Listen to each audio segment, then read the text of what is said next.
It's going to be a wonderful show because I have two Black male educators on my show. I'm so proud of my brothers, the work that they do. I'm always seeing them in the community doing work. Have had the opportunity to work alongside them several times, and just wanted to highlight what they're doing now in the midst of this pandemic for their own communities. Like, they're not just at home sitting down. They are educators from the heart, and they are educators who are boots on the ground. These are two of the most boots on the ground educators I have ever met in my life. They are not only in schools and early childhood programs, but they are in the streets providing for people, providing for the community. They are making connections, business connections and education connections for the sake of children and families. And without further ado, thank you for being on here with us from the Aparent Voice. If you have any questions, please feel free to put them in the chat, and please feel free to share. So first, I'd like to introduce Dr. Waymon Hayes from Focus Hope. He is the Director of Early Learning and Youth Development at Focus Hope. Thank you, Dr. Hayes. Thank you for joining me. Thank you for joining me. We were crashing jokes about the unshavenness, but you still looking good, my brother. Thank you. It's rough out here. So what's been up with you? First tell everybody what you do at Focus Hope. So what I'm charged with is provide early childhood education service to our pregnant moms all the way up into youth development to ensure that our kids go to receive a degree or into a workforce program. You know, at Focus Hope, we are a 3-gen generational program where we support pregnant mothers all the way up into seniors. We provide 44,000 boxes a month to our seniors. We deliver them. We're still doing that right now as of today. With the pandemic going on, we're still delivering boxes out to our seniors and also to the community. Okay. So right now, what I've been doing is our pregnant moms are still going through a situation where they still need support. So we still providing diapers, we providing wipes, we providing formula, anything that's essential to the baby needs. You could just email or call there at Focus Hope, and we do deliveries. Well, we do pickups. Every Tuesday and Thursday, where families can email what they need, any type of formula they need, and they come pick it up, and we put it in their car and keep moving. We also do gleaners. We partner with Higher Hopes. So we do food distribution to the community. We've been providing over 200 boxes twice a month. The next one will be on the 27th at Glazier Elementary. We're going to provide 200 boxes to the community. Just ride up and we put them in the car. And we provide still remote services to the families. Doulas is still supporting the pregnant moms with questions. If they need assistance with doctor's appointments, our doulas are out there. Our home-based teachers are still providing Zoom meetings where they can call in. They have activities face-to-face. Our teachers in early Head Start and GSRP, all educational programs is calling, checking on families, finding out any resources they may need, giving them ideas what they can do with their kids at home, still ensuring that the kids are receiving educational services, and then they're getting information back, providing to our family service workers. So like, for instance, we had some families that needed shelters because they was in a bad situation. We still getting individuals in shelters. Any services that the families need, we are there to provide. Okay. Wow. And I see you out there like every single day. I'm seeing like your videos of, hey, come get these diapers, come get this, right? And you know, anytime one of us have anybody in the community have a problem, we always got a connection to you to just like text and be like, hey, do you know this or do you know that? And you always on it, like if we need that support. So thank you for doing all of that. I'm a community person. I believe in really servicing the community. Strong-hearted to the city of Detroit. That's where my heart is at. But we still provide service to anybody throughout the state of Michigan, supporting families. And I have a strong team, a strong organization of folks. Our workforce program is still providing services to families remote. If you want to get into a program, just call up to Focus Hope. We're doing that remote. Like I said, we're still providing senior boxes to families.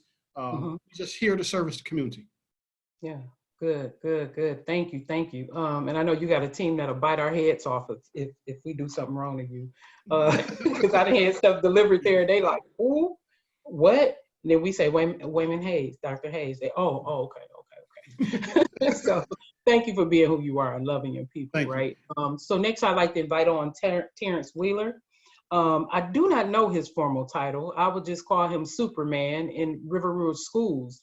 You will never miss a beat of seeing him do stuff for young people in the community, not just in the community, but in those schools. There are young people who have found what I consider a saving grace with Terence. So welcome, Terence. Welcome, welcome, welcome.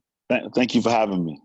Yes, yes. So tell us what your formal title is and what you do at River Rouge. My formal title at River Rouge is Director of Corporate and Community Affairs. And what that means in a nutshell is my job is to alleviate the non-academic barriers to education. I mean, oftentimes kids have issues that a lot of folks in the real world, per se, don't recognize these are issues. It could be lack of socks. It could be female hygiene situation products. It could be deodorant. It could be a coat. Any barrier that a child has, we need to alleviate that barrier. I firmly believe that barriers belong on freeways, not in education. How do we help young people? And getting them to understand that, see, your child's mental health is more important than their grades. You've got to start with dealing with the mental issues, the trauma that's in family. So if you can build a relationship with a young person, they'll come to school every day. Every child deserves to have a champion, but every child doesn't have a champion. And so what we have to do as adults in the building is build relationships with young people. If you build that relationship, you can better serve them. I can't serve a kid, Bernita, that I don't know. So my job is to be in the lunchroom, be in the hallway, be at the sporting events, be at the debates, be at anything that kids are at. I need to be there so you can build a rapport with young people because they don't trust adults often. The fact remains, adults have failed young people. We got to be real with this situation. Adults have failed young people. And so if you can figure out, I tell my young people all the time, I say, write down all things you've been through, all the things you overcame. So you write those things down, and when you deal with another problem, you can go back to that paper and say, hey, I've overcame this already. I can get through this. I can overcome this burden. This is just another obstacle to life. I can be successful. I got this shirt on right here that we created called, We Love You. Something real simple. It's a simple metaphor, I love you. So that kid know that somebody care about them. Shirts that say like, prove them wrong. You're gonna prove society wrong. In spite of your circumstances, you still could be great. I refuse to be average. I got a shirt coming out in September for the next school year. It's gonna call Watch Me Be Great. Watch me be great. I'm gonna be great regardless of what you said I couldn't do. Regardless if my mama's on drugs, my daddy's absent, somebody's incarcerated, untimely death, I'm still going to be great. Now, I just challenge kids to be phenomenal. Don't accept being average. Average is the top of the bottom. I mean, you barely did enough. Be great, be phenomenal. If God gives you 86,400 seconds to be your best, why be average? Wow. And so, as a child of poverty, I keenly understand what these kids are going through. The brother that worked at Focus Hope, I have so much love and admiration for Focus Hope because when me and my mother, when I was 8 years old, we was in the line for Focus Hope. That's how I started the turkey drive, because of Focus Hope. And so my girl over there, Yolanda Baker, every year we get them turkeys based on the fact that, I was in there. I know what that feels like. So when you ever went to bed hungry, not by choice, you understand what that Farina, what that Malto meal, what that King vitamin did back in the day. Yeah. Captain Crunch, vitamin. You know what I'm saying? So I love Focus Hope. I ain't got nothing but love for Focus Hope. Yeah, buddy. Yes, You grew up on it. Bro, I grew up the great can with the pork in it. I don't know how long it was. Then you open it up, it be that little grease on the top. What? The grease was good with that rice. What you talking about? That pet milk? Man, listen, I don't know what pet milk's supposed to do, but I know we had some at the house. Right. Them powdered eggs, bro. Come on, man. Come on. How the eggs get scrambled up with that last egg left over. You be up there like, yep, this is still breakfast. Yep. When you grow up in the mud, you understand what young people are going through. And let me say this, B. When a kid gets to school, they in essence have done their job. They got to school. despite somebody yelling at them, cursing at them, telling them all the things they cannot become. So when they get to a loving, caring adult, you got to do your job. All kids want you to do is do your job. If you tell me, Mr. Wheeler, you're going to be here on Monday, then be there. You can't come on Wednesday. I forgot. And they count on you. They count on your You be word. consistent as well. You have to be consistent. You got to They be, depend man. on you can be consistent. The parents depend on us to be consistent. Absolutely, because here's what I do know. I have never met a parent that wants their child to fail. No matter what this parent has going on, they want their child to be better than. Now, they may not articulate that in the best way. They may not show it in their behavior, but in their heart, they want their kid to be successful. I never met a kid that said, Mr. Wheeler, I want to be a failure. Now, there's some circumstances in the home that oftentimes puts roadblocks, but you can get through that. You can overcome these things. But the key thing for me, I pride myself on being resourceful. I want to be the most resourceful guy walking around here. You know, I want to be able to make sure when the kid tell me they need something, I got somebody on the phone I can call. Because if that kid calls me, trust and believe they need it. They ain't calling me to play around. Right. And this time now, the strength is in the connection. This is. No, go ahead. The strength is in the connection right now. It's in the connection. No. We have to connect together. No question, brother. No question. We have to collaborate. That's a good analogy for even the brothers that's going through right now. So one of the reasons why I wanted to do this show right now is because our Black males are like under attack with this COVID, right? And so many of them are sick. So many of them are walking around and they are, I should say, upset because most Black men are out of their job right now.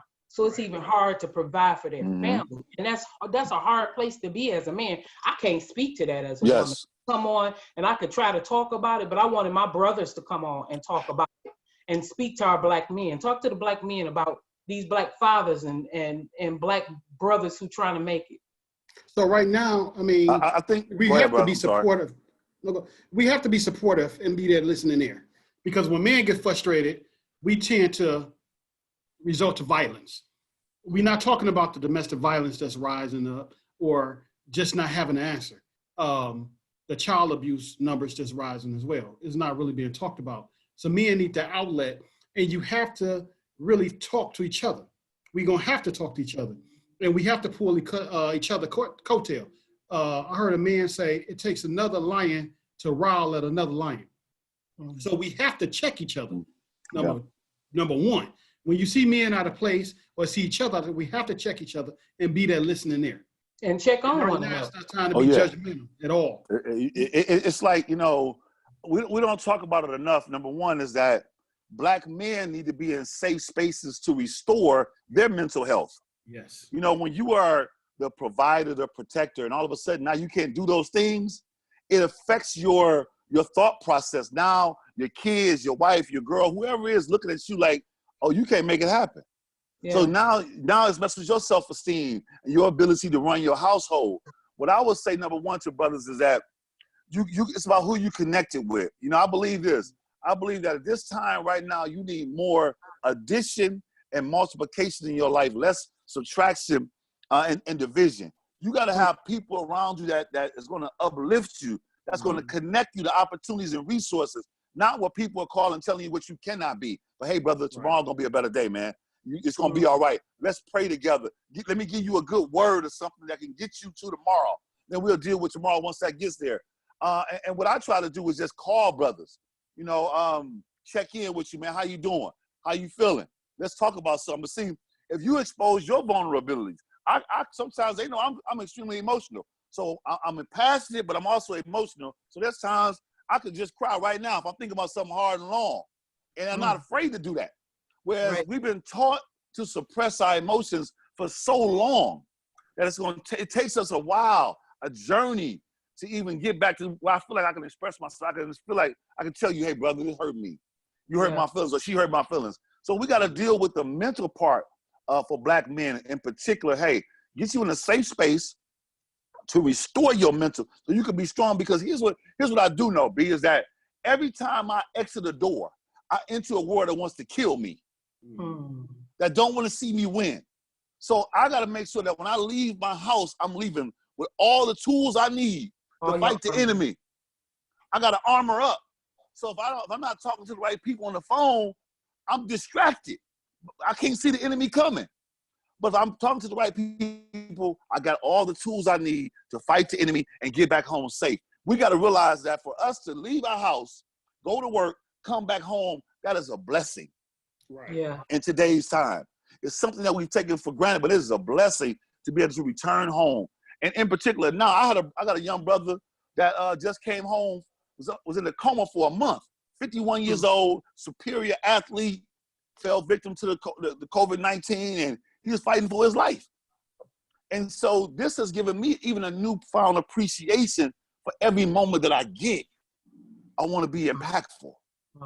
Yeah, the other day, I was riding down the street and saw a group of young boys, like literally at the corner of my street.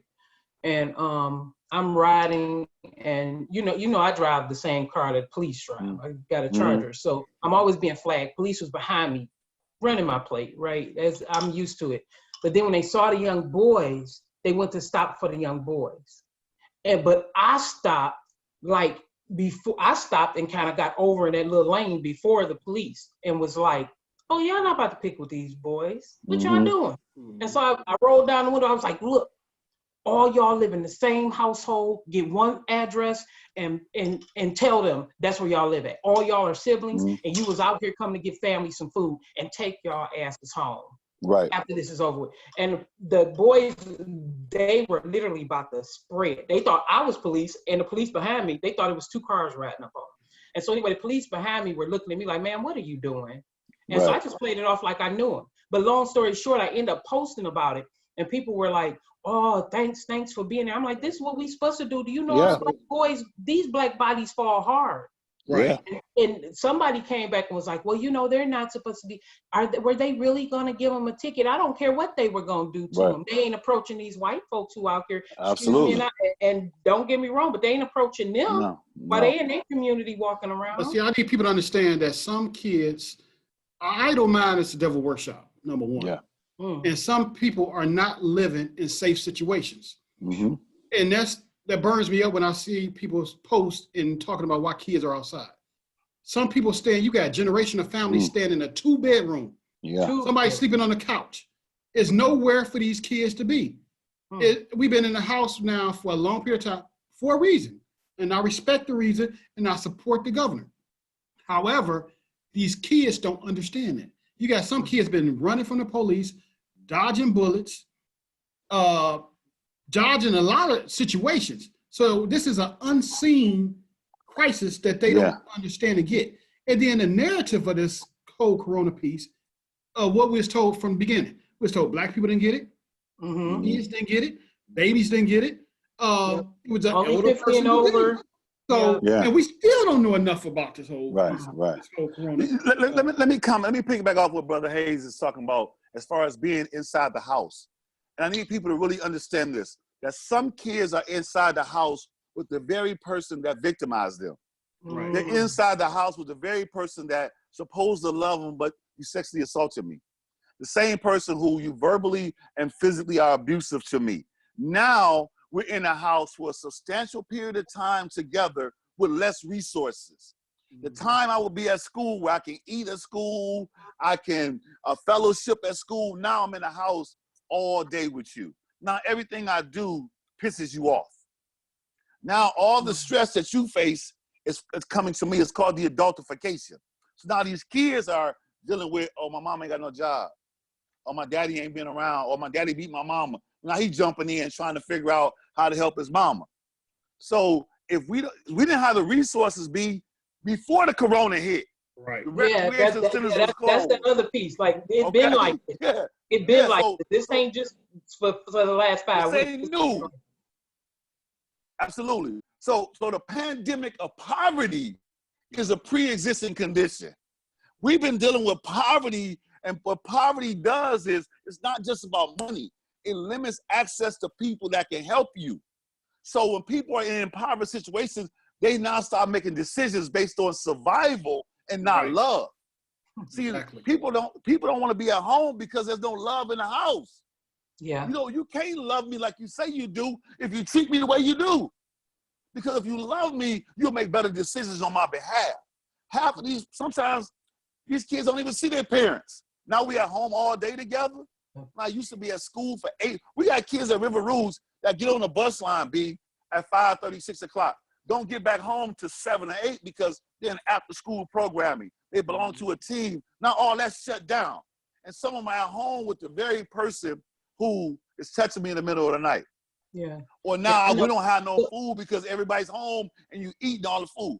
Yeah. Right. And that piece where you said some of the young boys, they go into daddy mode. Even if daddy in the house, even if daddy is providing, when they see their family without, like I know so many young boys, one of my brothers namely, who was literally like, oh, mama going through, well, I'm gonna go get this money, right? And just so I had a mom who was like, yeah, I'm not taking that money. I'm not taking that type of money from you. But we got kids who going out here trying to make a life. They like, we ain't got it right now. My mama waiting on this unemployment they said gonna give her. She got denied. And they hearing those conversations in the room that you think they not hearing. Right. Me, sometimes I have to scale back because I be so hard on my son. And it just be like, girl, shut up. Like, you're not a man. Right, it makes it worse. When you feel like you're not accomplishing nothing and make you feel like a failure, you go out there in survival mode once again. You try to make it happen or try to prove a point. We have egos, period. So we don't like, if you challenge us, we're going to accept that challenge. That's the thing about men. We're going to accept that challenge. And if your ego feel like it's being shattered, you're going to act to that challenge. Yeah. And right now we need male educators to reach out and contact other men. Yes. Give them the tools they need to survive. I had a guy who came to a fatherhood group and he said, I divorced, I've been taking care of my kid. Now I got him on the weekends. I don't know what to do with him. So I had to give him some strategy. Some men want to be good fathers. Yeah. Some men want to be good men, but they just don't have the tools. So that's why we have to support to each other. Some things may work, some things may not work, because it's not a one shoe fit all. But we have to reach out and connect with our brothers and give them strategies, give them tools, give them ideas so they can do with the kids at home. And we also are lacking compassion right now. I mean, anybody at any moment, see, it's all good when everybody's working, you got 80 hours on your check stub or vacation time. But when that check stops, don't nobody got 6 months saved up. That's not even realistic. But what people are check to check, moment to moment, they have crisis. Can we show some compassion and empathy for not only our young people, but for our men, you know, and believe that, you know what, you may have fell down, but you're still capable. You're still capable of greatness. You're still capable of achievement. And let's support that achievement. When you look on the news, all they're showing you for the most part is the negative. Show the folks that are doing positive work. See, we won't share those stories, never get shared on social media. But the moment somebody start fighting at a cheerleading competition, that's all day long. They're not going to show the work that Brother Hayes is doing over there at Focus Hope. They ain't going to show my work, you know what I mean? Because you're talking about you in the life-saving business. You're talking about really saving people and giving them opportunities to lift themselves up. You talking about raise yourself by your bootstraps? Well, shit, I ain't got no boots. Look, that was my next go-to. Like these. So we got some of us out here who feel like I made it, I did it, I held myself together and I did it. You need to just do it too. Like, come on, that was back in 19 whatever. It's a whole different day and time. Parenting is different today. Kids have no fear at all. They have no fear. So we can't continue to beat the hell out of them like it used to happen. Right. And also, you know what, brother, that a lot of parents can't even help their kids with the homework. Quit playing. Like, oh my God. You can't even the new math is crazy. Hold on. Let me tell you. Listen, my son, I was trying to help him with his math and I could not get it. I knew he was about to go educator, y'all. He was about to go back to school with all of it wrong. I'm sitting there, I had called one of my staff, and she trying to help me, and she couldn't get it. I went to the financial manager. I said, you should know this, man. And all of us sitting there like this, like, because it's a new way of doing it. They got a new. Don't do it. Just go on. Let me say, hold on. I knew the answer, but I couldn't show them how to get the answer. Yeah. That was the thing. I couldn't show them how to get it. And now it's a new way of teaching, and these parents don't know. That's the only problem I have with this remote learning for our kids that's really in the second grade, that's about to go to third grade. Yeah. The ones we let them get through third grade, really not understanding the reading level, because that's going to be a problem. Yeah. And then ones that we just graduate now. Now, we got room to really fix and try to correct some of these other issues, but we let kids go on. And talking about parents don't have internet at home. Nope. Parents don't have laptops at home. Speak to it.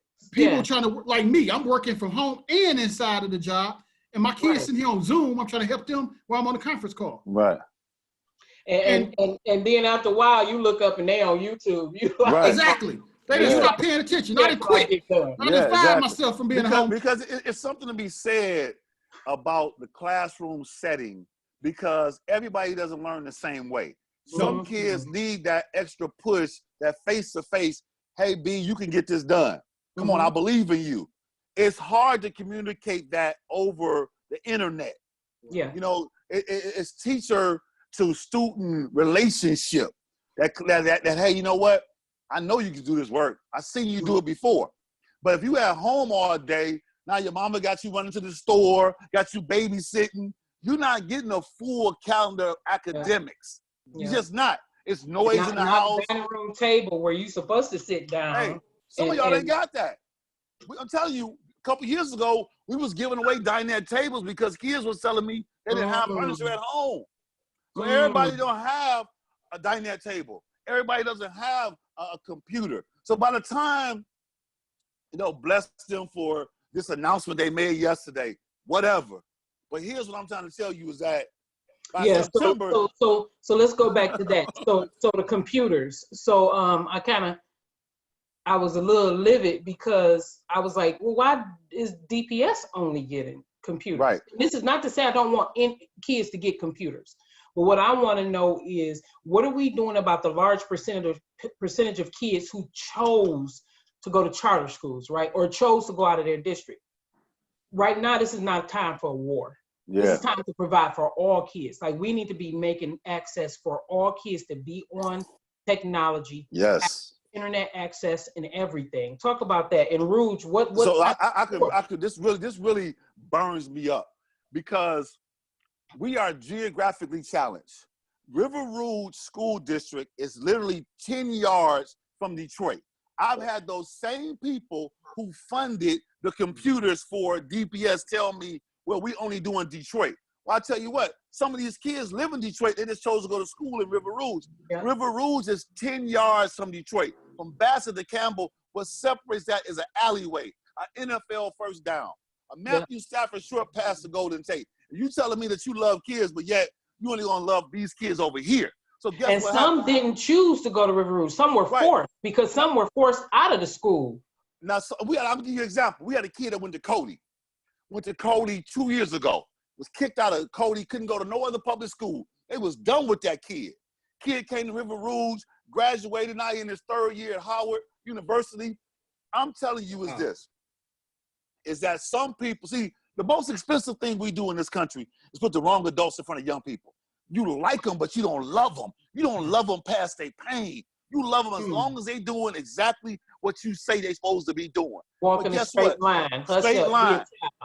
Because you never walked that kid's path. You ain't drove down that street with that kid, all them abandoned buildings, all these abandoned structures. This kid is facing insurmountable obstacles just to get to you. And you're telling me that, oh, well, you go to school in River Rouge, we can't give you no computer. Why not?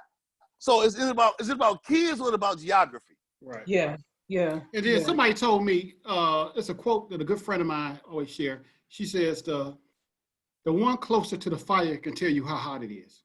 Mm-hmm. The only problem that I have is a lot of people that's close to the fire don't live in a community to tell how hot it is. No, they just driving into it. They just drive it through it, come in. They do a good work. So I give a lot of people good credit. I mean, give people credit because they do a lot of good work. But some people do love the kids. But some people are far-fetched far distant from a lot of situations that's still happening within the city of Detroit. Yeah. So what's some things, I know Mr. Hayes, you're always saying like, I want my parents, because you have some parent leaders, right? For Focus Hope Early Childhood. What's some things some of those parents can do? Then remind me to ask you, talk to you about the Focus Hope programming and how that's going to end up coming up. So our parent groups, we really keep them involved. We data driven. So we keep our parents involved by letting them know everything that's going on inside of the program and get their input and buy in to what's happening with the side of the structure of early learning and the youth development piece. So we keep the parents involved, and we try to put the parents in front to have them speak on our behalf to try to connect with other parents and be that resource as well. Because people see me as Mr. Hayes, you get paid, you work for Focus Hope. True enough. I get paid from Focus Hope, but I still speak on behalf of the community, and I try to let the parents be that voice. And also I have a great team who's out there working hard as well. And a lot of the parents, a lot of staff that we have are still parents. Yeah. So we hire and we train up. Our workforce development, great program. We provide a lot of different programs at Focus Hope remote because it's still unsafe to bring people inside. So we're doing a great job providing remote services. We're about to have a great graduation remote for the whole family can see people graduate. But right now we just closing the buildings down for safety of everybody, but we still provide the service every day. People still call, get enrolled into programs. Seniors still can get food and so on. So what's some numbers? Let me, I don't want to run out of time and not give people numbers to your program and not give people information for Terry's resources also. What's some numbers for you for Focus Hope that men and women can call? So 313. Online stuff now. Go ahead. So 313-494-5500. That's our main number, and it's going to ask you what program. You connect to that program, and we answering the phones. We checking voicemails. We are there. They can reach out to you. You can reach out to me, and I'll get them connected to any one of the programs, anything that families need. Okay. Terry, what's some any resources that your young people in River Rouge can connect to right now while they're at home? Because I know we've talked about this quite a few times, and I know a couple of your students, right? And I know some of them have it hard. And so what's some ways? So what we're doing right now, we're feeding families every week. Like today we pass out over 800 meals. But I'm also, this is the time I would normally be collecting for my female hygiene campaign. So we're still doing that, and they're still contacting those administrators to get those hygienic needs that they need on a daily basis. What I really want to tell young people is that it's not over when you lose, it's only over when you quit. Like, this ain't over. Like, you still can make it no matter what's going on.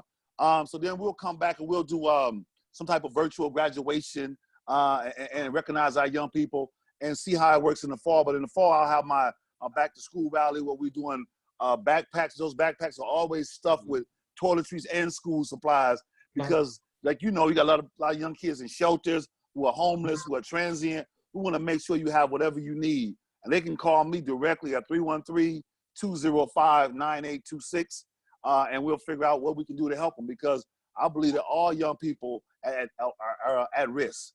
You know what I mean? Just because you live in a two-family household or single parent, you're still at risk because society doesn't really want to see these young people achieve greatness.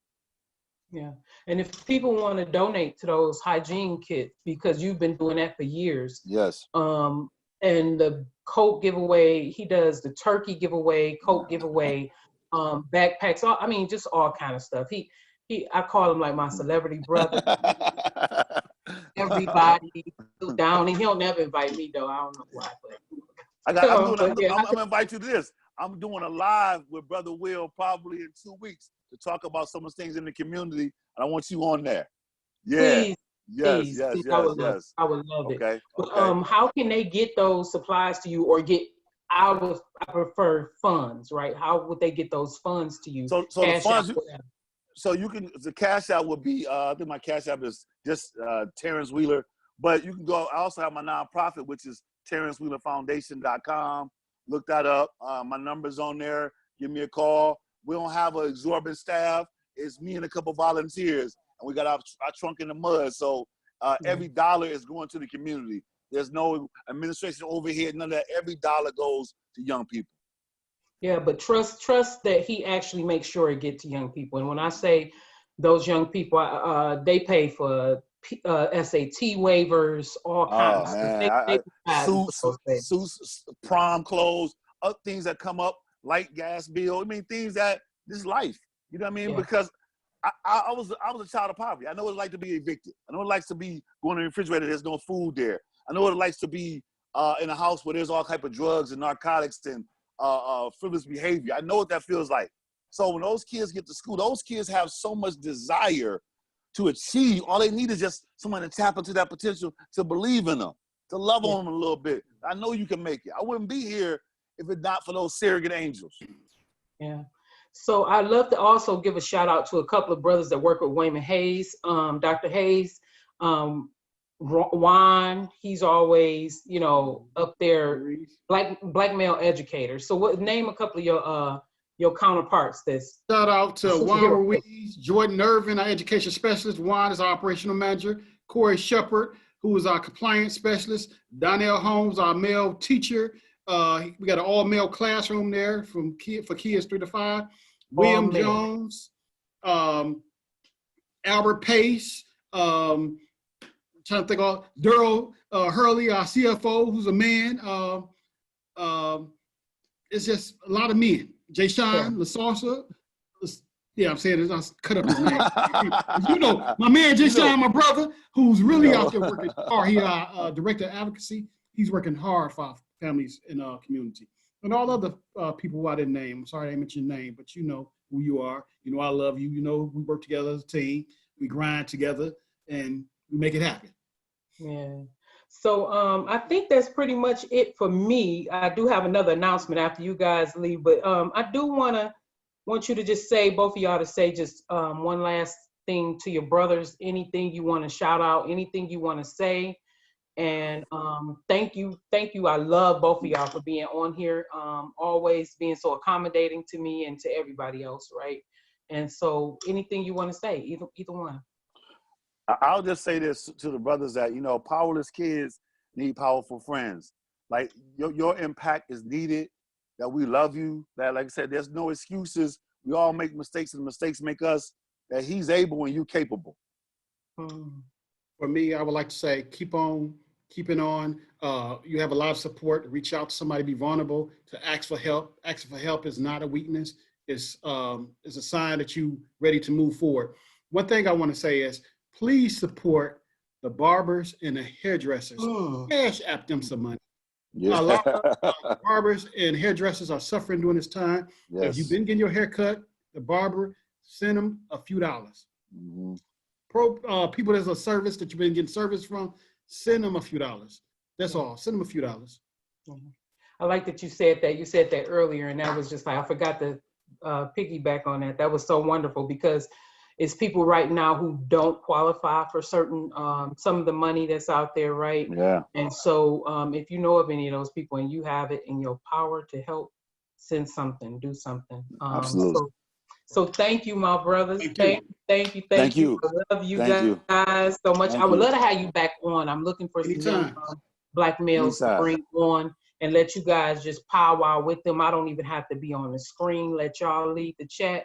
And you just talk to them and just pour some love over into them and some, hey, you got this. I know it's a rough time, but we gonna get through this, right? And so thank you. I'll hit you back up when I get those young brothers on the screen with me.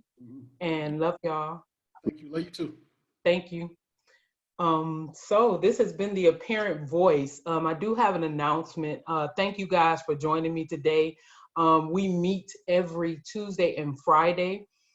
From 4 o'clock to 4:45. We do have a couple of pop-ups that we'll be doing sporadically with a couple of specific groups, and those announcements will be coming. But if there is anybody that you would like to see on the show, please feel free to go into the chat box and just tag us, or go into the messenger and say, hey, Bernita, I want to talk about this. I want you to have some people on here about this. I'm looking for parents to be on here also. But what I really want to do is get people on here who's doing this work. because I think we're hearing enough from our mayors and our governors, and that's not downplaying what they're saying. That's just saying I want to hear from those who are out here with the people and who are face-to-face, having face-to-face interaction with our people on a daily basis. And I don't feel like anybody should ever tell our stories. We should tell our own stories. And it should be the ones who are out here doing it, who tell the story. And those who feel like they don't have a voice, I open my platform for you to have a voice, to tell what your story is, because I don't want to be the one who tell it for you. This is the apparent voice, meaning that our voices are very apparent. Also wanted to recognize that Monday, April 27th is Day of the Young Child. I don't know if a lot of people know that, but in Detroit, we celebrate Day of the Young Child. It's been already signed off by the mayor that this is our 4th year celebrating Day of the Young Child. And Hope Starts Here generally celebrates that by hosting events all over the city for celebrating children and families, celebrating children predominantly, right? And so since we are on a quarantine and we can't do those gatherings, I think last year we had something like 50 gatherings, 50-something gatherings that Hope Starts Here sponsored alone. But then outside of Hope Starts Here, we had over 100 and something gatherings around the city. Early childhood programs hosted events with families, as well as people hosted events in their homes, in their churches, in their school buildings around Day of the Young Child. So this Monday, April 27th, remember, mark your calendars, Day of the Young Child. We would love to see those videos with hashtag Hope Bills, and just share it, what you're doing with your families. We would love for you to do the 6-a-days, and our 6-a-days are that have you hugged your child today, sung with your child, have you played with your child, played some type of game or activity, have you talked to your child, walked with your child, and oh my God, what's the other one? I think dance with read with your child. And so we would love for you to post a video of you reading with your kid, or you doing a TikTok or whatever it is, and just enjoying that day and celebrating your young children. A lot of you out there have your Hope Starts Here shirts. If you do have a Hope Starts Here shirt, put that Hope Start Here shirt on. We got the baby version too. Put those on the kids and let them have fun. Get on a video, tag us in it. We'll put it on our page, Hope Starts Here, Hope Bills. We'll put it on the National Parent Union page and just share what people are doing to celebrate Day of the Young Child in the city of Detroit.